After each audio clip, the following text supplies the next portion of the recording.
18 de abril de 2024, quinta-feira da terceira semana do tempo da Páscoa. Em nome do Pai, do Filho e do Espírito Santo. Amém.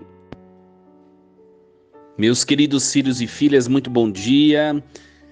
Quinta-feira, e nós vamos meditar os Atos dos Apóstolos, hoje o capítulo 8, versículos do 26 ao 40. Naqueles dias, um anjo do Senhor falou a Filipe, dizendo: Prepara-te e vai para o sul, no caminho que desce de Jerusalém a Gaza. O caminho é deserto. Filipe levantou-se e foi. Nisso apareceu um eunuco etíope, ministro de Candace, rainha da Etiópia, e administrador geral do seu tesouro, que tinha ido em peregrinação a Jerusalém. Ele estava voltando para casa e vinha sentado no seu carro, lendo o profeta Isaías. Então o Espírito disse a Filipe: Aproxima-te, desce o carro e acompanha-o. Filipe correu, ouviu o eunuco ler o profeta Isaías e perguntou: Tu compreendes o que está lendo? O eunuco respondeu: Como posso se ninguém me explica? Então convidou Filipe a subir e a sentar-se junto a ele. A passagem da escritura que o eunuco estava lendo era esta: Ele foi levado como ovelha ao matadouro, e qual um cordeiro diante do seu tosquiador, ele emudeceu e não abriu a boca. Eles o humilharam e lhe negaram a justiça, e seus descendentes, quem os poderá enumerar? Pois sua vida foi arrancada da terra. E o eunuco disse a Filipe: Peço que me expliques de quem o profeta está dizendo isso. Ele fala de si mesmo ou se refere a algum outro? Então Filipe começou a falar e, partindo dessa passagem da Escritura, anunciou Jesus ao eunuco. Eles prosseguiram o caminho e chegaram a um lugar onde havia água. Então o eunuco disse a Filipe: Aqui temos água. O que impede que eu seja batizado? O eunuco mandou parar o carro. Os dois desceram para a água e Filipe batizou o eunuco. Quando saíram da água, o Espírito do Senhor arrebatou a Filipe e o eunuco não o viu mais e prosseguiu sua viagem cheio de alegria. Filipe foi parar em Azoto e, passando adiante, evangelizava todas as cidades até chegar a Cesareia. Palavra do Senhor.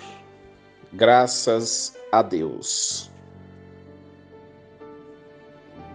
Meus queridos filhos e filhas, ouvimos esse texto muito bonito e hoje é a continuação dos Atos de Filipe. Nós estamos percebendo que os Atos dos Apóstolos, eles vão descrevendo o nascimento da igreja primitiva, né, como a igreja primitiva se organizava, como tudo transcorria.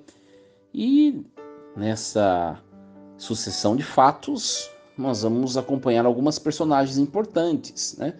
Como nós acompanhamos Estevão, agora Filipe. Vamos acompanhar também São Paulo, apóstolo. Enfim, acompanhamos também Pedro e João no começo da pregação. E hoje continua os Atos de Filipe. Uma coisa importante, talvez o que é central nesse texto, meus queridos, é a necessidade de nós falarmos em nome de Deus, né?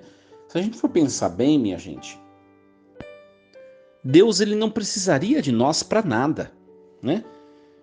E nós conseguimos perceber que Deus ele se fez necessitado de nós em tudo.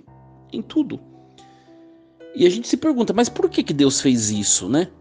Sendo que ele mesmo, sendo Deus, poderia cumprir tudo o que precisava ser cumprido. Olha, minha gente, tem coisas que não tem uma resposta, mas eu digo a você que eu penso ser por amor. Eu acho que Deus, ele quis depender de nós, no fundo, porque ele nos quis perto dele. Ele nos quis perto dele. Dependendo de nós, Deus teria para si a nossa atenção, o nosso amor, a nossa admiração. Eu penso desse jeito, sabe? E aí nós vemos esse texto de hoje, que Deus quis precisar de Filipe, né? Um eunuco, não sei se vocês sabem o que significa a palavra eunuco, depois dá uma pesquisada no dicionário, né? Eunuco é a pessoa que se guarda na sua afetividade, na sua pureza sexual, se guarda, se preserva para um fim maior, né? No caso dele, era todo dedicado aos seus chefes, né? Ele era ministro da rainha da Etiópia, né? Então ele se dedicava a isso somente, por isso que se chama eunuco, né? E aqui Deus quis precisar de Filipe para que Filipe anunciasse a palavra a esse eunuco.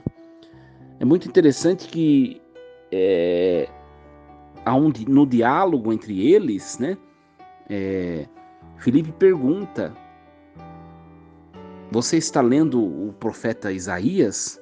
Você entende o que está escrito? E ele diz assim: como que eu vou entender se ninguém me explica? Ou seja, explica para mim.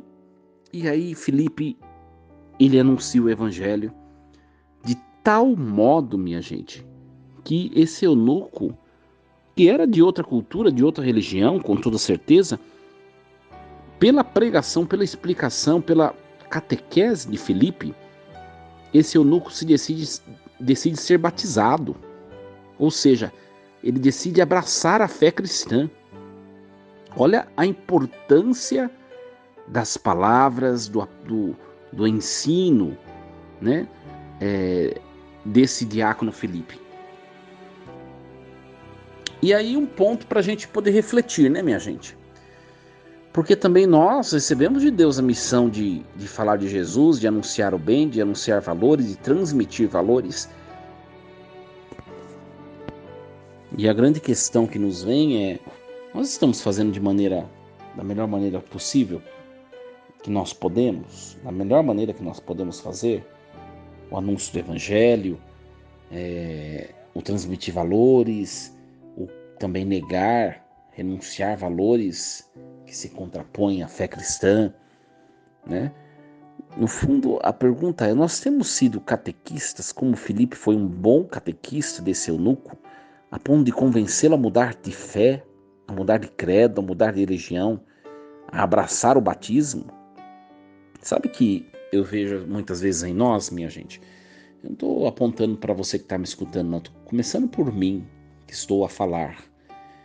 Às vezes nós não somos testemunhas de modo que as pessoas olhando para nós se apaixonem pela fé, passam a desejar a fé.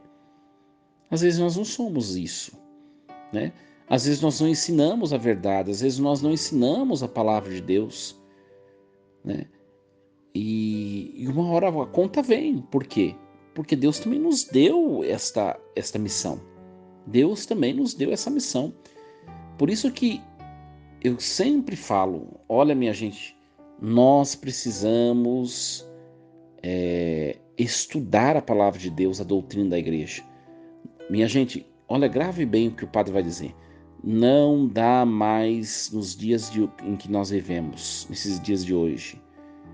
Não dá mais para a gente ficar com o conhecimento básico das coisas de Deus. Não dá mais, minha gente, né? Por exemplo, se você é catequista, se prepare, porque vai vir chumbo, né? Vai vir chumbo. Eu vejo aqui na minha paróquia, sobretudo a catequese de adultos, né? Pessoas totalmente críticas, totalmente questionadoras, e a gente tem que estar pronto para responder. A gente tem que conhecer a doutrina, né, genuína da igreja, tem que conhecer a Sagrada Escritura, tem que saber. Por isso, E tem muita gente que se acomoda. Ah, é muita coisa para mim, não quero saber disso não. Olha, tem gente que diz assim, já passaram muitos anos, já tô velho, não sei o quê. Eu vou dizer uma coisa para vocês. Olha, para aprender as coisas de Deus, não existe idade, minha gente. Não existe idade, né? Aliás, para aprender qualquer coisa, né? Tem gente que se inferioriza tanto e, e a vida dá tantas oportunidades para essa pessoa ser uma pessoa diferente, uma pessoa próspera, uma pessoa ascendente, mas se conforma, sabe, minha gente, com o que é pequeno. Olha, você que está me escutando, busque o conhecimento das coisas de Deus. Eu sempre falo, se está com dúvida em algum assunto, em alguma coisa, vai lá no YouTube, pesquisa, tem vídeo de tudo hoje em dia. Tá com dúvida de alguma coisa, algum termo, alguma. Vai lá no Google, pesquisa, tem tantos textos, tantas coisas. Sabe? A gente tem muito interesse de aprender tantas coisas. Eu sempre falo isso e até eu brinco com as donas de casa, né? A gente gasta tanto tempo no YouTube para aprender receitas novas. Se a gente gastasse uma parte disso com, com as coisas de Deus, né? Com as verdades de doutrina, com a pesquisa da Sagrada Escritura, olha, você pode ter certeza que os nossos relacionamentos seriam diferentes. Com certeza. O conhecimento de Deus transforma vidas, transforma o nosso coração. Nós vemos isso na leitura que hoje foi proclamada, né? Quando o eunuco ele começa a conhecer o que é a igreja, o que é o cristianismo nascente que está ali nascendo, ele se enamora, ele se apaixona por aquilo.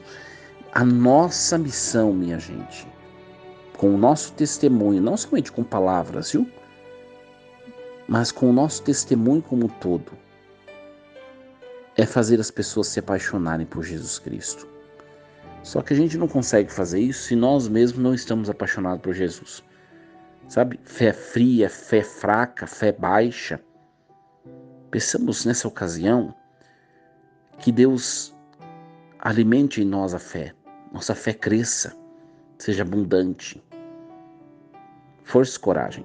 Desejo a você uma quinta-feira fantástica, cheia de Deus. Em nome do Pai, do Filho e do Espírito Santo. Amém. E lembremos-nos sempre, Deus está no comando de tudo.